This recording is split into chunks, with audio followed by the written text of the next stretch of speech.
Welcome to The Deep Dive, the show that unearths profound wisdom and helps you navigate the modern world with ancient insights. You know that feeling, right? We all do. Oh, absolutely. We meticulously craft plans, set ambitious goals, pour our very essence into them, only for life to effortlessly toss a curveball or sometimes, a whole pitching machine's worth. Uh-huh. The universe, it seems, often has its own agenda, completely indifferent to our spreadsheets and aspirations. Oh, yeah. And with that curveball comes the familiar, sharp sting of frustration, the heavy blanket of disappointment, maybe even a surge of anger when our determined efforts don't quite align with the unpredictable reality around us. We've all been there, standing amidst the wreckage of our best-laid plans, wondering not just what went wrong, but how we can possibly pick up the pieces, or better yet, how we could have avoided the emotional wreckage in the first place. It's a truly universal human experience, Yeah. that inherent tension between our intense desire for control, for certainty, and the undeniable, often chaotic, unpredictability of existence. We invest so much of ourselves, our very identity, into striving for particular outcomes. A promotion, a successful project, a perfect vacation, even just a smooth commute. Right, even the small things. Exactly. And when those outcomes elude us, or worse, turn dramatically against us, it feels like a personal failure, or worse still, a profound betrayal by the world itself. This inherent struggle, this wrestling match between our individual will and the world's inexorable will, is precisely what a powerful and incredibly sophisticated ancient concept from Stoicism, known as the reserve clause, or hypexeresis, aims to address head-on. And that, my friends, is exactly what we're plunging into today. Our mission is to take this profound Stoic idea, this mental posture, and unpack it piece by piece. Yeah, so let's dig in. We'll explore how it's emphatically not about giving up, it's not about being passive or retreating from life's challenges. Instead, it's a sophisticated art of commitment fused with radical acceptance. That's the key phrase, fused with acceptance. The Stoics teach us how to engage with the world with full determination, with vigor, with every ounce of our effort, while simultaneously and almost silently adding fate permitting or the universe willing to all our plans. It's a subtle internal shift, a mental readiness, but its impact on our peace of mind and effectiveness can be nothing short of transformative. Indeed. Our deep dive will be guided by the enduring wisdom of pivotal Stoic thinkers, giants like Epictetus, Seneca, and Marcus Aurelius. The big names. The big names, yeah. But we're also going to draw on critical insights from contemporary scholars who've dedicated their lives to understanding this philosophy, and crucially, we'll connect it to the gripping personal experience of a modern psychologist who faced extreme, unimaginable adversity, showing just how potent these ancient ideas remain. Wow, okay. This deep dive is designed to be your shortcut to being genuinely well-informed on a philosophical tool that has the potential to fundamentally alter your approach to life, offering a shield against disappointment and a pathway to greater serenity. Here's the core intriguing paradox. Imagine committing completely to a task, pouring all your energy, all your focus, all your passion into it, but at the very same time, holding this quiet, profound understanding that the final result isn't entirely up to you. Right. How does that even work? How is that even possible? How can we be both fiercely committed and deeply accepting? It sounds almost contradictory, but this isn't resignation, quite the opposite. No, not at all. It's a profound protection. It's a psychological shield against the inevitable disappointments and frustrations that life will, without fail, throw your way. We're going to explore how this seemingly paradoxical approach, full, vigorous commitment, coupled with silent internal acceptance, actually empowers us to live more fully, more effectively, and with far greater serenity than we might have thought possible. Yeah. It lets us put our whole self into something without sacrificing our inner peace to its outcome. Okay, let's unpack this with the absolute bedrock of Stoic thought, the very starting point for understanding how we navigate the world, what they call the dichotomy of control. Foundational. This isn't just a philosophical concept, it's a practical operating manual for life, and it comes straight from the wisdom of Epictetus, the former slave-turned-philosopher. Incredible story. His life. It really is. He laid out this fundamental distinction that, once grasped, truly changes how you perceive everything. Absolutely. Epictetus' central foundational insight is beautifully encapsulated in his famous teaching. The chief task in life is simply this: to identify and separate matters so that I can say clearly to myself, which are externals not under my control and which have to do with the choices I actually control. Okay, so identifying and separating. Exactly. This isn't merely some abstract philosophical musing. It's a direct, actionable, and profoundly practical directive.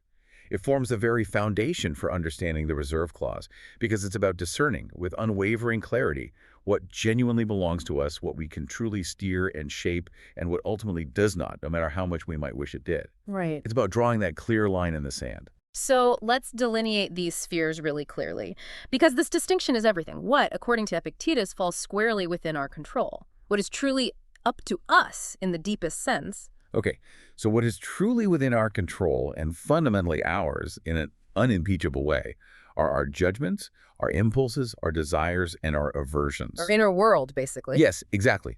These are our intentions, our efforts, and the choices we make internally. Epictetus argues these are the internal cognitive responses to the world, which are inherently unimpeded and unconstrained by any external force. Think of it. No one can force you to believe something you know is false, or to genuinely desire something you find abhorrent. Right. That internal assent, that internal alignment is always yours. Conversely, what is not in our control are our bodies, their health, their eventual decay, our possessions, our reputation, which is subject to others' opinions. Always tricky, reputation. Oh, very. Also, the actions of other people, external events like natural disasters or political shifts, sickness, and of course, the inevitability of death. These are externals, things utterly outside the direct sphere of our personal volition and direct manipulation. And it's not that these externals are bad, is it? It's just that they're not ours to control. This is where the idea of preferred indifference comes in, which can be a bit confusing at first glance. Precisely. This is a crucial nuance that often gets misunderstood. If externals like health, wealth, or a good reputation aren't up to us in the ultimate sense, does that mean Stoics just didn't care about them? Not at all. Okay. They call them preferred indifference. These are things that are naturally desirable, like having good health, enough money to live comfortably, or a positive standing in the community. Things we'd generally choose if we could. Exactly. They are preferred because they are aligned with our natural inclinations and can make life smoother. However, they are indifferent in the sense that they are morally neutral and not essential for our virtue or our happiness. Eudaimonia. Ah, okay. Indifferent to our actual goodness. Right. They are good to have, but they do not determine whether we live a good, virtuous life. We should never compromise our integrity or our virtue to acquire or keep them. The wise person strives for preferred indifference, but holds them lightly, knowing their presence or absence doesn't diminish their true self or their capacity for a virtuous life. That clarifies so much. It's not about being apathetic. It's about intelligent prioritization of where we place our deepest value and effort. And I think we can all relate to this distinction with a common, everyday example like a flight delay. It's universally frustrating. Oh, you're pathway. But using Epictetus's framework, it clarifies a lot about our response. It truly does. Imagine you're at the airport, excited for a trip, and suddenly your flight is delayed by several hours or even canceled. Been there. We all have. The weather, the airline schedule, the pilot's decisions, a mechanical issue, global air traffic control, these are all external factors, entirely not up to us. We have zero direct control over them. Yep, yelling doesn't help. Tried it. Huh. Right. You can shout at the gate agent, you can stomp your feet, you can despair, but none of that will make the plane take off any sooner. However, what is within your control is how you choose to react. Okay. Your attitude toward the situation, whether you fume and make yourself miserable, or calmly read a book, engage in conversation, or use the waiting time to catch up on emails. How you direct your efforts towards finding alternative solutions that are within your control, or simply accepting the situation and adapting these are all up to us. Right. Epictetus would powerfully warn that attempting to control the uncontrollable is a recipe for disappointment, anxiety, and unhappiness, because you are setting yourself against the very nature of reality, against the flow of the cosmos itself. And it's right there in that everyday scenario that we can see the direct link back to our main topic, the reserve clause. Exactly. The reserve clause, or hypixeresis, is a direct, practical, and incredibly powerful application of this fundamental dichotomy of control. It instructs us to direct our full determination, our entire effort and attention, to what is unequivocally within our control: our actions, our intentions, our judgments, and our choices. Simultaneously, it demands our acceptance of what is outside our control, the final outcome. Right. It means saying, I will do X, I will commit wholeheartedly to this task, but internally adding, and if external circumstances prevent X from happening or alter its result, I am prepared to accept that with equanimity. It's not a withdrawal of effort, but a strategic and wise placement of our emotional attachment, ensuring our inner peace is not collateral damage to external events. So, at the very heart of what is in our control, the Stoics have this incredibly powerful and unique concept, prohairesis. Mhm. It's a term we don't really have a direct equivalent for in modern English, which tells you something about its depth. What exactly does that term encompass, and why is it so central to Epictetus's teachings about our inner freedom? Prohairesis is indeed a key Stoic term, and its nuanced meaning is vital. While it's often translated as volition, moral purpose, choice, or decision, it's really the faculty that makes us conscious, rational agents, capable of formulating objectives, assenting to impressions, and acting on them. Okay, so it's like our core decision-making faculty. Yes, precisely. For Epictetus, it's the seat of our moral character, our inner self, the core of who we are. It is this unique capacity, our power of choice and judgment, that defines us as human beings and truly distinguishes us from other creatures, allowing us to align our will with reason. And he emphasizes that this prohairesis is unimpeded and unconstrained. That sounds incredibly liberating, almost radically so, especially when we think about situations where people feel utterly trapped or helpless. It is, and it's a genuinely radical claim, particularly for his time and ours. Epictetus asserts that our prohairesis is, by nature, unimpeded and unconstrained, even under the most extreme pressures, even when all external freedoms are stripped away. Even then. Even then. He famously asks, "Can anyone prevent you from assenting to a truth? No one can. Can anyone compel you to accept a falsehood? No one can." This vividly illustrates the profound and ultimate freedom of our mind. No external force, no tyrant, no circumstance can dictate what we genuinely believe, what we judge to be true or false, or how we choose to interpret the reality before us. While our body might be chained, our judgment, our prohairesis, remains eternally free. So let's take a modern, relatable scenario. Someone loses their job unexpectedly, faces a severe illness, or feels immense social pressure to conform. In these moments, it feels like everything is constrained. How does prohairesis still offer ultimate internal freedom in those specific contexts? That's where the power of prohairesis truly shines. In situations like job loss or severe illness, the external event itself, the unemployment, the diagnosis is undeniably outside our control. We certainly feel constrained by the consequences. However, our prohairesis allows us to control our response to these events. For example, with job loss, you can't control the company's decision, but you can control your judgment. Do you see it as a catastrophic failure or as an unexpected opportunity for a new path? Right, the framing. Exactly. You control your impulses. Do you wallow in self-pity or immediately start updating your resume and networking? You control your attitude. Do you become bitter or do you maintain a resilient and proactive spirit? Okay. Similarly with illness, you can't always control the disease, but you can control how you engage with your treatment, how you manage your thoughts about your condition, and whether you allow despair or cultivate acceptance and courage. Mhm. Even under immense social pressure, you might feel compelled to act a certain way externally, but your internal assent, your private judgment about whether that action aligns with your values, remains yours.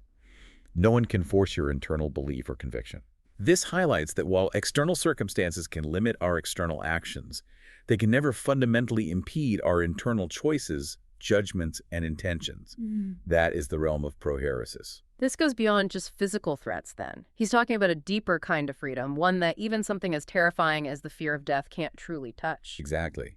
Epictetus pushes this concept further by arguing that external threats, even the most primal fear of death, do not compel us in the deepest sense. He says, what constrains you is not the threat, but your decision that it is better to do something else rather than die. Wow, that's stark. It's a critical distinction. It's not the external event itself that forces our hand, but our internal judgment and assent to a particular course of action. A judgment often based on a miscalculation of values or a faulty understanding of what is truly good or bad. For example, someone might betray their principles under torture, but Epictetus would argue that it's their internal judgment that preserving physical life at the cost of integrity is better, not the physical pain itself, that ultimately leads to the betrayal. So the ultimate choice is still internal. Yes. This underscores the ultimate internal freedom of our will and judgment in the face of any external circumstance, no matter how dire. And he even connects this to a God within, suggesting an almost sacred trust placed in us. That's a powerful idea. It really is.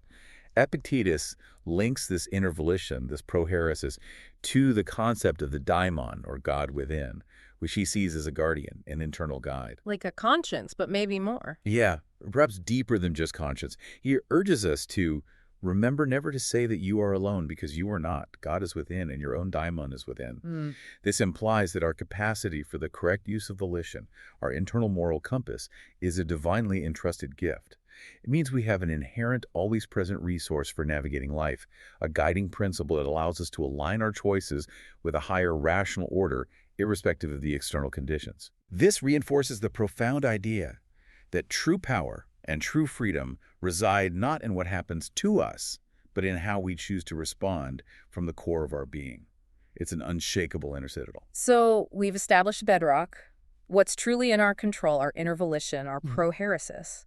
Now, let's talk about the practical side of this, how we actually integrate fate permitting into our daily lives, what the Stoics call the reserve clause, or hypexeresis. Right. What does that really look like in practice, beyond just a quiet whisper? Okay, the core practice is to engage with the world with absolute full commitment, with all your energy, all your focus, all your creative power, while simultaneously and deeply internally acknowledging that the outcome isn't entirely up to you. It's an internal posture. Exactly. Right. A mental readiness that Yeah. says, I will do everything humanly possible, everything within my sphere of control to achieve X. But if, despite my best efforts, it doesn't happen, or it happens differently, I am utterly prepared to accept that with equanimity. This isn't a lack of effort. It's a deep understanding of causality, of the limits of our influence. It's an internal monologue, a continuous inner agreement where you commit fully to the process, yet whisper, fate permitting, to yourself, thereby strategically detaching your inner peace and your eudaimonia from the external result. Like a mental insurance policy. That's a great way to put it. A mental insurance policy. But I think a lot of people might hear that and immediately think, wait, isn't that just being passive? Isn't that giving up before you even start almost a justification for not trying hard enough? It's a common initial reaction. That's a very common and understandable misconception, but it couldn't be further from the truth. The reserve clause is about profound protection, not passivity. Okay. Think of it this way, as Donald Robertson explains. A brave man isn't someone who doesn't experience any trace of fear whatsoever, but someone who acts courageously despite feeling anxiety. Similarly, the reserve clause isn't about lacking motivation or effort. It allows for full, vigorous, unreserved commitment to the process without the irrational, often crippling, attachment to a specific outcome that can lead to crushing disappointment, anxiety, and moral distress. It frees us to act with integrity, with excellence, and with boundless energy, knowing that our inner state, our core tranquility, won't be shattered if external events don't unfold precisely as we wished. Our effort, our intention, our character, these are 100% in our control. Got it. The results, however, are ultimately not. This perspective liberates us to try harder, knowing our emotional core is safe. So it's about a profound acceptance, even a kind of love for whatever unfolds, knowing it's part of a larger order. Marcus Aurelius speaks directly to this. He does, and with such eloquence and profundity. Marcus Aurelius famously counsels, love and affect that only, whatsoever it be that happeneth, and is by the fates appointed unto thee. Yeah. For what can be more reasonable? Wow. Love it. That's strong. It is strong. This is a truly profound level of acceptance that extends to all of life's events, not just the pleasant ones. It's not simply tolerating what happens. It's about embracing it, affirming it as part of a larger rational order, as part of the unfolding of nature itself. It suggests that whatever happens, it's the only thing that could have happened, given the cosmic flow and the interconnectedness of all events.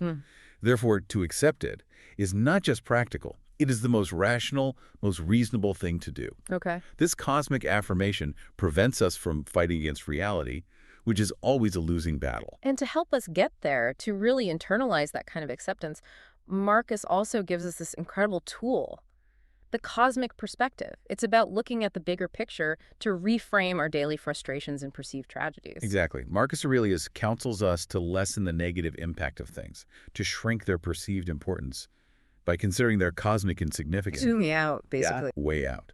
He reflects that what seems vitally important to us today will seem utterly unimportant to our grandchildren if it's remembered at all.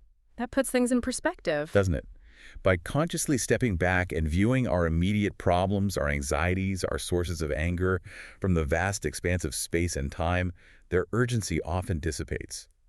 This perspective helps us nip our anger in the bud and cultivate a healthy detachment from external outcomes by realizing that all is but opinion and conceit. Opinion and conceit, meaning our subjective take on it. Precisely. What he means is that our suffering often comes not from the events themselves, but from our subjective, often exaggerated judgments about those events. What we deem catastrophic in the moment is, in the grand scheme, frequently a mere blip. This mental shift is incredibly powerful for maintaining tranquility. This idea of accepting what is appointed by fate, and even loving it, brings us to the core Stoic understanding of the world itself. For them, it wasn't just a random collection of events, was it? There was a deeper underlying structure. Not at all. A cornerstone of Stoic philosophy is the unwavering belief that the entire world is providentially organized by a divine power, a rational principle. Providence. Like a guiding hand. Sorta. Whether Yeah. they called it Zeus, God, or more commonly nature or the cosmic logos, they saw it as an all-pervasive, intelligent principle that orchestrates all events into a harmonious, rational pattern. Okay, the logos. Yes, this universal reason permeates everything, from the smallest atom to the largest galaxy, ensuring an inherent order, purpose, and demonstrating profound rationality in all occurrences. This belief provides the ultimate framework for understanding why accepting fate permitting is not just a practical coping mechanism, but also a rational act of aligning oneself with the very nature of the cosmos. This raises what always seems like a massive philosophical puzzle, and one that trips many people up. How can you possibly have human responsibility and genuine free will if everything is fated? Ah, the classic question. Right. If everything is predetermined by this cosmic logos, it feels contradictory to say our choices matter. This is indeed a classic criticism leveled against Stoicism, and one they addressed with considerable intellectual rigor. The Stoics, particularly Chrysippus, acknowledged a universal determinism, meaning that all events are causally interconnected in an unbroken chain. Okay, so they accepted determinism. They did. However, they vigorously maintained that our assent and our volition, our prohairesis, remain free. While external events may be foreordained, our internal judgment, our internal decision-making process is unimpeded. So the response is free, even if the event isn't. That's the core idea. The freedom lies not in being able to choose the external events themselves, but in our inherent capacity to affirm or deny an impression, to choose our attitude, and to align our intentions with reason, regardless of the external chain of events. So they argued that our actions are fated with our assent, not despite it. That's subtle. It's a subtle but profound distinction. We are part of the causal chain, and our choices are part of that causal chain. That's a very elegant solution, that our assent remains free. But what about those moments when we feel genuinely torn inside, when our reasoning has gone wrong, as you put it? It doesn't always feel like free will when you're struggling internally. Right. Does Stoicism offer practical advice for those internal battles? Or does it just say it's faulty reasoning and leave it at that? That's an excellent and crucial question, because acknowledging the struggle is vital. Chrysippus didn't just label it faulty reasoning and move on. He offered a sophisticated understanding of how that internal conflict actually works. Okay. He interpreted mental conflict not as a battle between reason and irrational parts of the soul, which was a common Platonic idea, but as faulty reasoning, reasoning that has gone wrong, fluctuation of judgment, miscalculation of values. So it's reason itself that's malfunctioning, not fighting something else. Exactly. He believed the soul was unitary, and what we perceive as an internal battle is actually reason itself, but reason that is momentarily misguided or misinformed, leading to conflicting judgments about what is truly good or bad. It's like a computer program with a bug. Wow. The computer isn't fighting itself, the program just has a flaw in its logic. Okay, I get that analogy. The practical advice then becomes, identify the faulty premise, question the impression, challenge the judgment that tells you something external is truly good or truly bad. The solution then is to correct that faulty reasoning through diligent philosophical practice, through internal dialogue, and by repeatedly applying the dichotomy of control. So retraining our reason. Yes, retraining your internal operating system to align consistently with reason, which leads to internal harmony, not struggle. And I believe Cleanthes adds another layer to this, a nuance regarding human folly that addresses the existence of evil within this providentially ordered world. Yes, Cleanthes offers a subtle but important nuance, particularly in his Hymn to Zeus. He suggested that Zeus determines everything except what bad persons do in their folly. Ah, so human error is outside the divine plan. Sort of. It implies that evil and moral wrongdoing are seen as human aberrations, a deviation from the rational order of nature, a failure of individual reason to align with the cosmic logos, rather than something directly willed or caused by the divine. Right. Yet paradoxically, even these human failures, these crooked actions, are ultimately harmonized with good under divine direction. Cleanthes writes, addressing Zeus, "You know how to make things crooked straight." Mm. This means that while human wrongdoing is a failure of our individual reason and choice, the cosmic logos is so powerful and all-encompassing that it can even integrate and utilize these aberrations into the larger, harmonious, providentially ordered pattern of the universe. It doesn't condone evil, nor does it make it good, but it frames it within an ultimate cosmic rationality, where even deviations serve a larger, ungraspable purpose for the whole. This allows for both human responsibility and an ultimately benevolent cosmic order. So how do we actually do this? We've got the theory, the understanding of our inner volition, and the cosmic order. But accepting fate and controlling our inner world is a tall order in the thick of life. It really is. The Stoics had practices for this, didn't they? One of the most famous and perhaps counterintuitive is negative visualization. Indeed, it's one of their most powerful and characteristic techniques, known as premeditatio malorum, or the premeditation of evils. Premeditation of evils. Sounds cheerful. Doesn't it? Yeah. But the practice involves regularly and deliberately contemplating the loss of what we value most in life. Our health, our wealth, our loved ones, our social status, our job, our comfort. This isn't about being morbid, pessimistic, or inviting disaster. It's a deliberate, proactive mental exercise designed to prepare for potential adversity, to inoculate ourselves against its shock, and crucially, to foster a deeper appreciation for what we have in the present. So it's preparation and appreciation. Exactly. By mentally rehearsing these losses, we build a kind of psychological resilience, strengthening our inner citadel against external blows. That makes sense philosophically, but in practice, I remember a time I was so stressed about a big presentation. I tried to imagine it going badly, stumbling on my words, losing my place, but it just made me more anxious and less confident. Ah, right. How do the Stoics ensure this negative visualization is truly productive preparation, and not just dwelling on worst-case scenarios, turning into unproductive rumination? That's a crucial distinction, and your experience highlights a common pitfall. The Stoics weren't advocating for a morbid obsession or fueling anxiety. The key is in the purpose and the frame. Okay, purpose and frame. When you were anxious about your presentation, you were likely visualizing the outcome and the judgment from others, which are externals. The Stoic practice shifts that. It's not about dreading the loss, but about mentally preparing for it, and then using that preparation to foster gratitude for what you currently possess. Ah, the gratitude pivot. Yes, you visualize the loss, but then immediately pivot to, if this were to happen, how would I respond virtuously? What would still be within my control? What would I learn?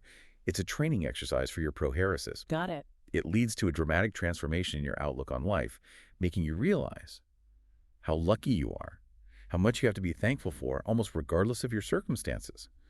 By momentarily imagining the absence of these valued things, their actual presence in our lives becomes all the more vivid, cherished, and appreciated. Right. It shifts our focus from what we don't have or might lose to the immense good we do possess right now. It's about gratitude and resilience, not despair. That's a powerful shift in focus. Seneca gives a really vivid analogy for this about dummy targets, which I find very memorable. He does. Seneca recommends practicing with a dummy target to get at home with poverty so that fortune cannot catch us unprepared. Practicing poverty. How? Well, his idea is incredibly practical. By occasionally experiencing simulated hardship, perhaps living simply, abstaining from luxuries for a set period, or consciously enduring minor physical discomfort, we can become more comfortable with the idea of losing our wealth or comfort. Okay, like voluntary discomfort. Exactly. This makes actual wealth less anxiety-inducing because we've proven to ourselves, internally, that we can cope without it.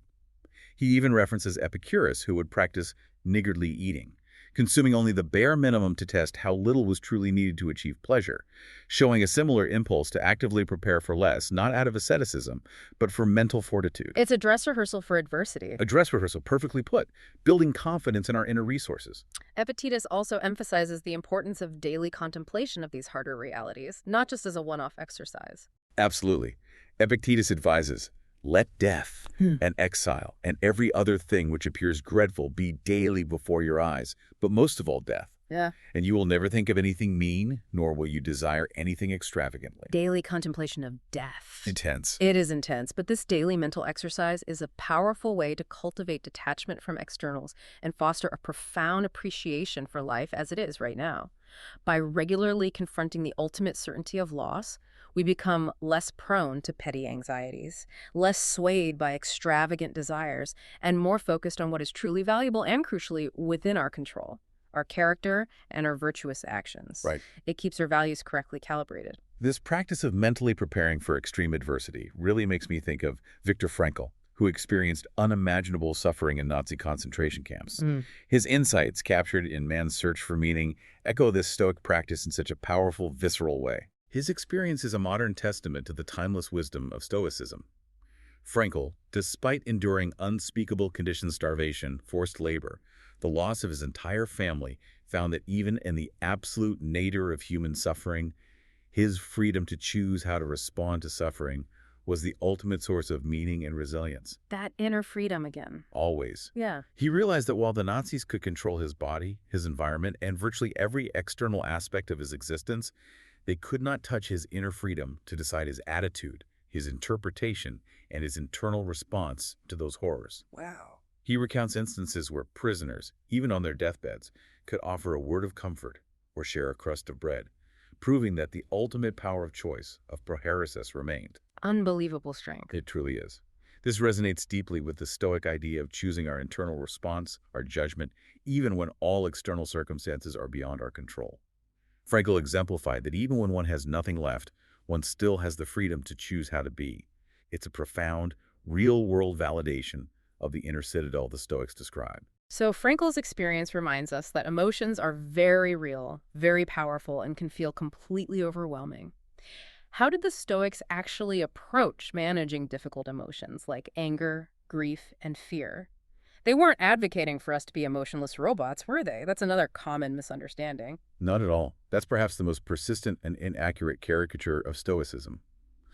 The Stoic view is far more sophisticated.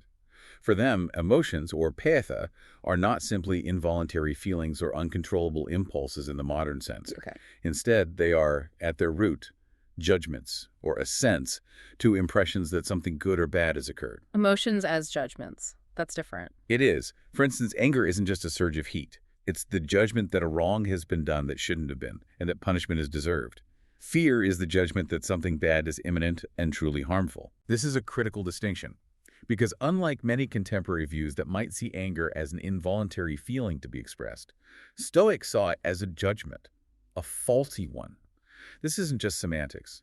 It shifts where we focus our effort for management. Instead of venting, we question the underlying judgment. But they did acknowledge initial involuntary reactions, right? Like that flash of irritation you get in traffic. Absolutely. They acknowledged what they called proto-passions, those initial involuntary physiological feelings or vague inclinations, like a sudden flush of irritation, a jump of fear, or an initial pang of sadness. Okay, proto-passions. These are considered inevitable, part of our biological makeup, and they advise meeting them with indifference, meaning don't assent to them, don't let them escalate. The goal isn't to be a lumbering robot incapable of emotional responses, but to prevent these initial automatic feelings from escalating into full-blown irrational passions that cloud judgment, distort perception, and disrupt tranquility. Don't feed the proto-passion. Exactly. Think about that flash of irritation when someone cuts you off in traffic.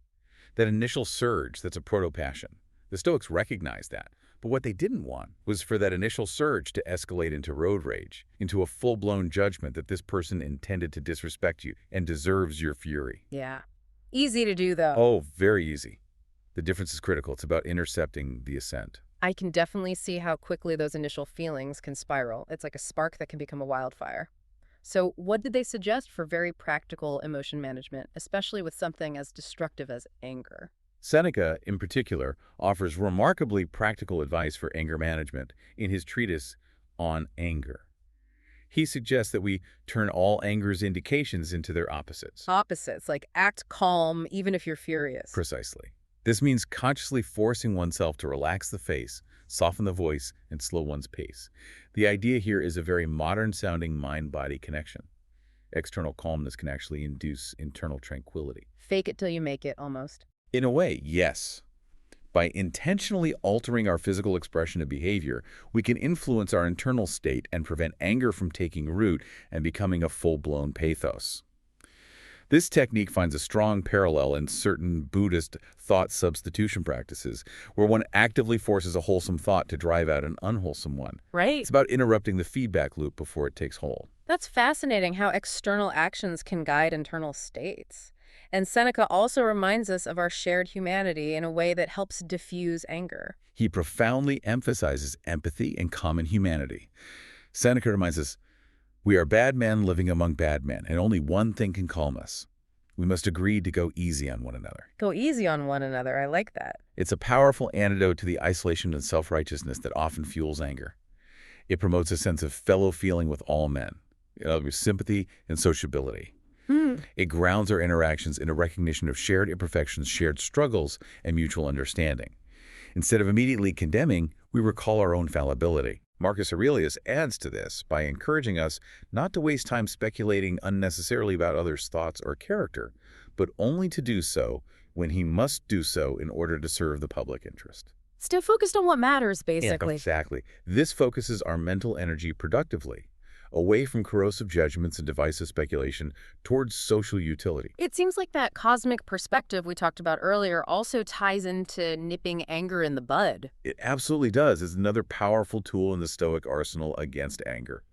By considering the cosmic insignificance of the thing causing anger, as Marcus Aurelius suggests, we can dramatically diffuse its emotional impact. Right. When we realize that in the grand scheme of things, in the vastness of time and space, much of what irritates us is utterly trivial, becomes far easier to nip our anger in the bud. This mental recalibration diminishes the perceived importance of the external event, thereby lessening the force of the judgment that fuels the anger. Why rage over spilled milk, cosmically speaking? Precisely. Yeah. Why rage against a momentary inconvenience when, cosmically, it barely registers? And Epictetus, of course, brings it right back to the dichotomy of control when he talks about external irritations, directly linking our emotional state to our internal choices. Absolutely. Epictetus powerfully states, remember that it is not he who reviles you or strikes you who insults you, but it is your opinion about these things as being insulting. When then a man irritates you, you must know that it is your own opinion which has irritated you. It's our opinion that irritates us. Wow. This is a direct and uncompromising application of the dichotomy of control to our emotional life. The external action, the reviling, the strike, the insult is not within our control, nor is the other person's intent. But our interpretation and judgment of it, our opinion about whether it's truly an insult and truly harmful, is within our control. Right. By shifting our internal opinion, by refusing to assent to the impression that it is an insult that diminishes us, we retain control over our emotional response. We refuse to grant external events or other people's actions the power to upset our inner tranquility, thereby protecting our prohairesis. That is true emotional self-mastery. It really is. Beyond managing our emotions, the Stoics also gave us a powerful framework for how to engage with the world and with others, and crucially, how to understand our place within it. Epictetus, for example, uses this memorable analogy of an actor on a stage. Yes, it's one of his most vivid and famous teachings, drawing from the theatrical world of ancient Greece. Epictetus advises, remember that you are an actor in a play determined by the author. If short, then short. If long, then long. If he wants you to act as a beggar, then act even that with excellence, just as a cripple, a ruler, or a citizen. Play the part you're given, basically. Exactly. Because that is your objective, to act the role that is given to you well. To select the role is up to someone else. This analogy profoundly underscores that while we don't choose the fundamental circumstances of our lives, the family we are born into, our physical endowments, the historical era, we have full agency over how we perform within those circumstances. Our fundamental duty, our kathekon, is to excel in the roles assigned to us by nature or providence, whatever they may be, performing them with integrity and virtue. We don't get to write the script, but we choose how we deliver our lines. And we all play so many different roles, don't we? Often simultaneously. It's not just one fixed part. Absolutely.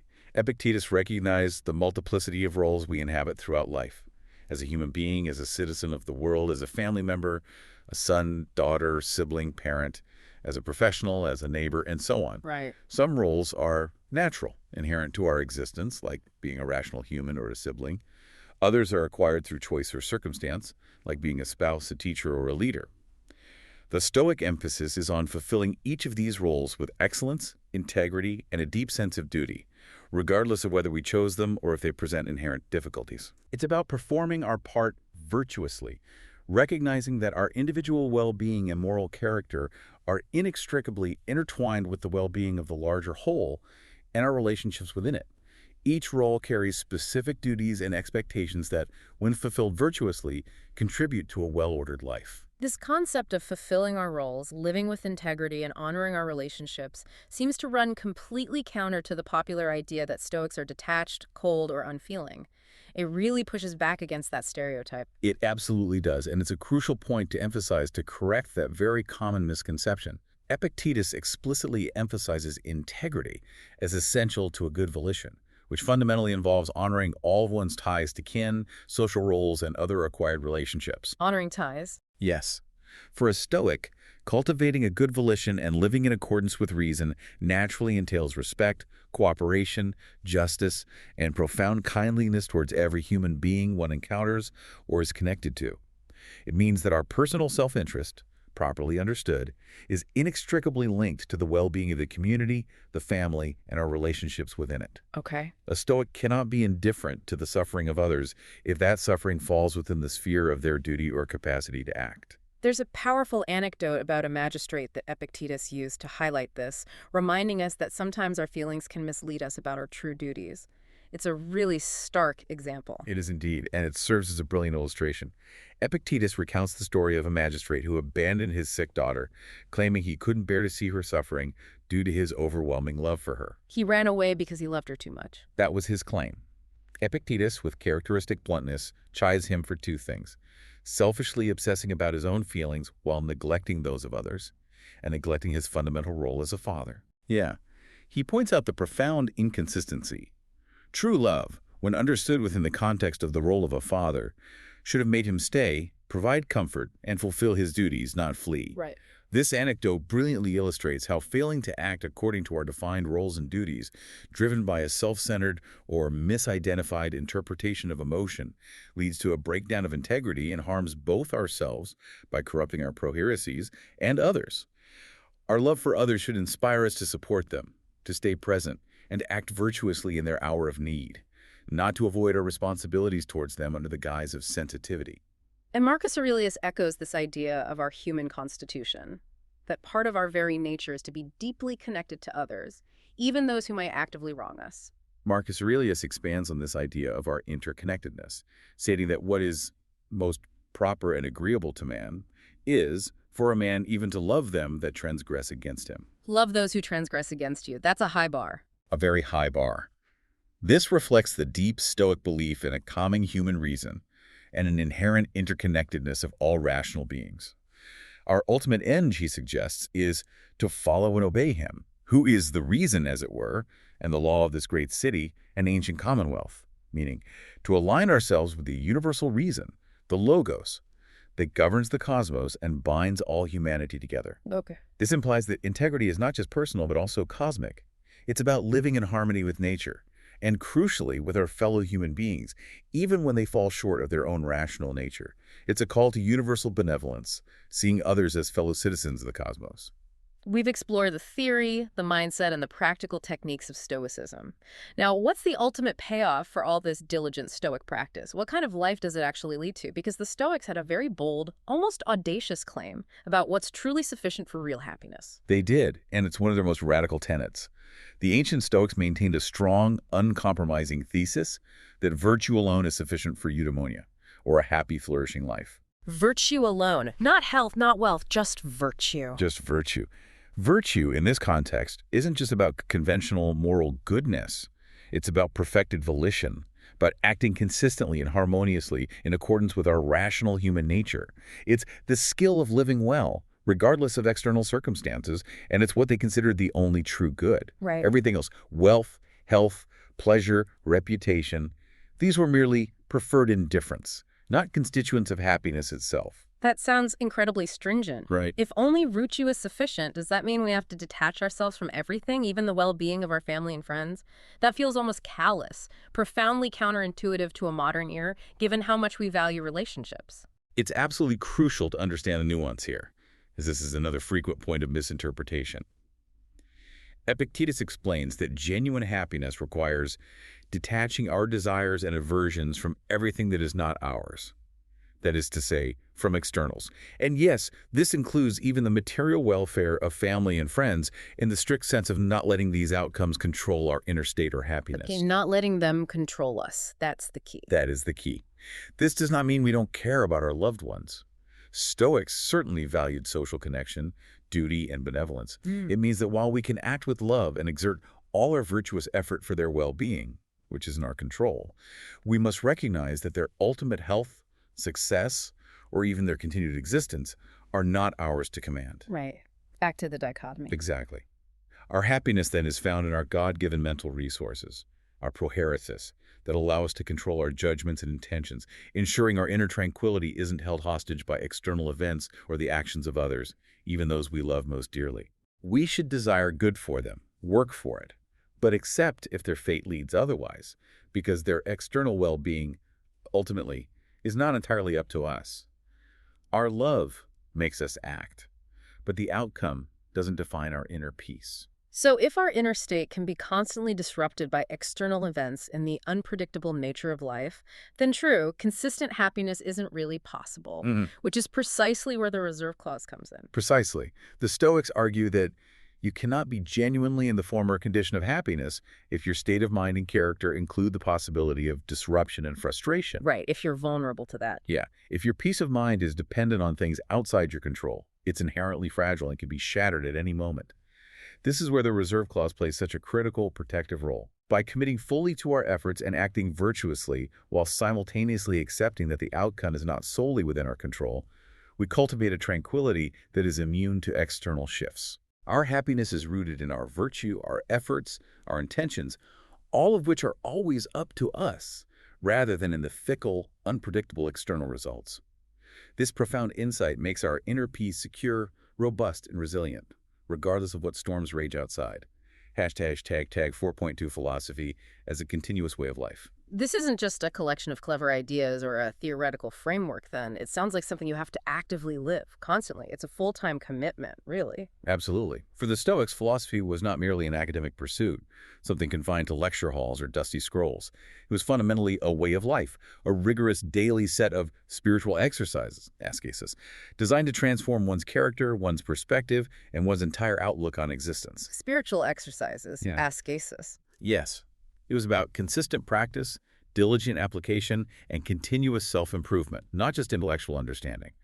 This practical, lived dimension is what profoundly distinguishes ancient philosophy from much of what we call philosophy today, which is often more theoretical. They believed you don't just study philosophy, you become a philosopher through your actions. Seneca talks about this in terms of moving beyond the prison of time. That sounds incredibly profound, almost poetic. What did he mean by that? It is indeed. Seneca eloquently stated that only philosophic contemplation can fulfill that quest. Only those who study philosophy are truly alive, in that they move outside the prison of time into the realm of eternals. Wow, truly alive. Yeah. He believed that by engaging with philosophical principles, by meditating on universal truths about human nature, about the cosmos, about logic, and by aligning oneself with reason, one transcends the fleeting anxieties, the petty distractions, and the temporal limitations of daily life. This allows for a deeper, more enduring connection to what is truly meaningful and permanent, rather than being trapped in the superficialities and ephemeral concerns of temporal existence. It's about expanding one's awareness beyond the immediate moment to the vast, unchanging principles that govern all reality. And this philosophical meditation sounds quite different from what we might typically associate with modern meditation practices. It seems much more active and intellectual. It is, in many ways. Pierre Hadot, the renowned scholar of ancient philosophy, describes philosophical meditation as primarily the exercise of reason, a purely rational, imaginative, or intuitive exercise that can take various forms. Exercise of reason. Okay. It involves actively memorizing fundamental dogmas and rules of life, of the school, the core tenets like the dichotomy of control, the nature of virtue, or the providential order of the cosmos. So internalizing the principles. Exactly. Through this diligent, systematic practice, one's entire vision of the world is completely transformed. Specifically, philosophical meditation on physics, like the Stoic contemplation of the rational and necessary unfolding of cosmic events, can lead to an exercise of the imagination, where human things, our worries, our triumphs, our perceived importance, appear of little importance in the immensity of space and time. That cosmic perspective again. Right. The goal is to have these dogmas and rules ready to hand, to be able to recall them instantly, and to imagine these circumstances in advance so as to be fully prepared for the shock of events, thereby preventing your peace from being disturbed. It's mental preparation for every eventuality. So it's a call to constant awareness, a continuous tuning of our inner instrument, not just a periodic practice. Exactly. The Stoic path requires continuous self-observation and cultivation of awareness, a persistent vigilance over one's own thoughts, judgments, and impulses. A constant vigilance. It sounds demanding, but it's about constantly stepping back from our immediate impressions, questioning their accuracy, evaluating them against Stoic principles, and carefully deciding on a reasoned response before acting. This ongoing vigilance allows us to apply Stoic principles effectively in the moment, preventing irrational passions from taking hold, ensuring our choices align with our prohairesis, and maintaining our inner tranquility. A lifelong commitment to self-mastery, to living a consistently rational and virtuous life, moment by moment. Hashtag 4.3, addressing the human element and historical context. It's easy to put these Stoic figures on a pedestal, seeing them as infallible paragons of virtue, especially someone as eloquent as Seneca. But it's also important for context to remember they were human with their own flaws and inconsistencies. Seneca, for example, faces some pretty significant criticisms in the historical record. He certainly does, and acknowledging this human element is vital for a balanced understanding of Stoicism. Seneca, despite being one of the most eloquent and prolific proponents of Stoicism, had a complex and often contradictory legacy. Yeah, the wealth thing is always mentioned. Exactly. He amassed immense wealth as Nero's advisor and a leading figure in Roman society, while simultaneously advocating indifference to possessions and luxury in his philosophical writings. Bit of a conflict there. Potentially, yeah. His political actions, especially during Nero's increasingly tyrannical reign, also drew significant criticism, including his potential complicity in some of Nero's cruelties. Dr. Samuel Johnson offered a classic defense, saying, "A man may be very sincere in good principles without having good practice." Interesting defense. The gap between ideal and reality. Exactly. This highlights the inherent, often painful gap between philosophical ideals and the messy reality of human life, even for prominent Stoics. It reminds us that the philosophy is a practice to strive for, a direction to move in, not a state of perfection instantly or effortlessly achieved by anyone. So his advocacy wasn't about seeking out a difficult life, but preparing for it, anticipating the storms. Precisely. Seneca made it abundantly clear that he doesn't advocate for a stormy life or actively seeking out hardship. He explicitly states, "I will prefer a state of peace to a state of war." Right. The goal of Stoic discipline is not to be a masochist or to actively invite adversity, but rather to develop robust skills to cope with adversity when it does come. This pragmatic approach emphasizes preparedness, mental resilience, and the building of inner fortitude, recognizing that hardship is an inevitable part of the human condition. Building the toolkit. Yes, equipping ourselves to face it with inner strength is a wise course of action. It's about being ready for life's challenges, not about wanting a fight. And even Marcus Aurelius, the philosopher-emperor often held up as the ideal Stoic ruler, wasn't immune to making mistakes or facing complex challenges, despite his profound wisdom recorded in his meditations. That's absolutely right. Even Marcus Aurelius, often considered the epitome of the Stoic sage, made what some historians consider unwise things in his reign. Such as? Well, this includes appointing Lucius Verus as a co-emperor, a decision that proved problematic due to Verus's perceived indulgences and military misjudgments. His harsh treatment of Christians, driven by what appears to be calumny and misunderstanding rather than direct knowledge, also stands out. Right. These imperfections humanize these figures and underscore a vital point. Stoicism is a practice, a continuous striving towards an ideal, a lifelong journey of learning and application, with inevitable stumbles, misjudgments, and human failings along the way. No one is perfectly wise, but everyone can strive for wisdom. And to fully round out the historical context, Stoicism didn't just appear out of nowhere. It had its own intellectual lineage, building on earlier philosophical traditions. Indeed, Stoicism drew heavily from earlier Greek philosophy, particularly the Cynics. Zeno of Citium, the first Stoic, was influenced by the Cynics, especially Crates of Thebes. The Cynics, like Diogenes and his barrel. Those are the ones. While the Stoics rejected the more extreme, antisocial aspects of cynicism, such as their active disdain for all social conventions and possessions, they deeply adopted the Cynic emphasis on living in harmony with nature and prioritizing virtue above all else. Okay. The Stoics refined this by introducing the concept of preferred indifference we discussed earlier, distinguishing between things that are naturally advantageous, like health, and those that are truly good, virtue. This historical context helps us understand Stoicism's nuanced position on many aspects of life, positioning it as a powerful evolution of earlier thought, offering a practical path to wisdom and tranquility that engaged with, rather than rejected, the complexities of society. #outro. So we've come full circle in our deep dive today, exploring the profound wisdom of the reserve clause, that powerful Stoic practice of acting with full determination while simultaneously accepting outcomes beyond our control. A powerful concept. We've seen how this seemingly simple idea is rooted in Epictetus's fundamental dichotomy of control, guiding us to focus our energy where it matters most. Our internal world of judgments, choices, and intentions, the very core of our prohairesis. And we've journeyed through the rich philosophical landscape with the great Stoics. From Epictetus teaching us the absolute power of our unimpeded inner volition, to Seneca offering remarkably practical techniques for managing difficult emotions and preparing for loss through vivid, negative visualization. The dummy targets. The dummy targets. And Marcus Aurelius urging us toward a vast cosmic perspective and a profound, unwavering acceptance of fate. These aren't just abstract ideas to ponder.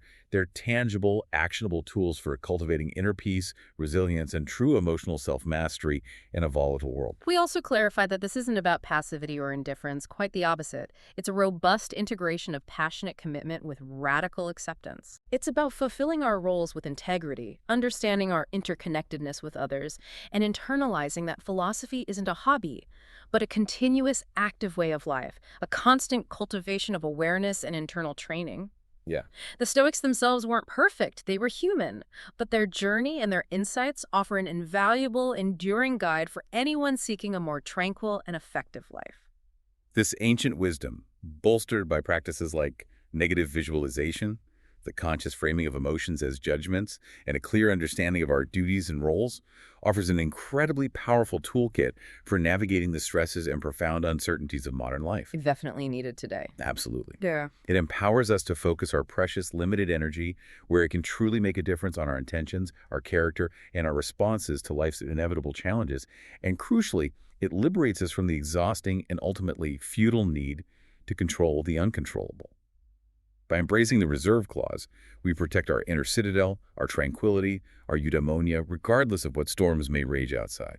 So, as you go about your week, as you embark on your next ambitious project, tackle a new challenge, or simply try to get through your to-do list, consider this. If you were to truly, deeply embrace the reserve clause in your own life, silently adding fate permitting to your most ambitious plans and deepest desires, to every important goal you set, to every effort you make, what hidden anxieties might you shed? What subtle fears might simply melt away? And how might that liberation, that profound sense of inner security, empower you to act with even greater courage, integrity, and joy in every effort, knowing that your inner peace is secure regardless of the outer outcome? A powerful thought to end on. Something to mull on, a challenge for your next endeavor, a powerful shift for your perspective.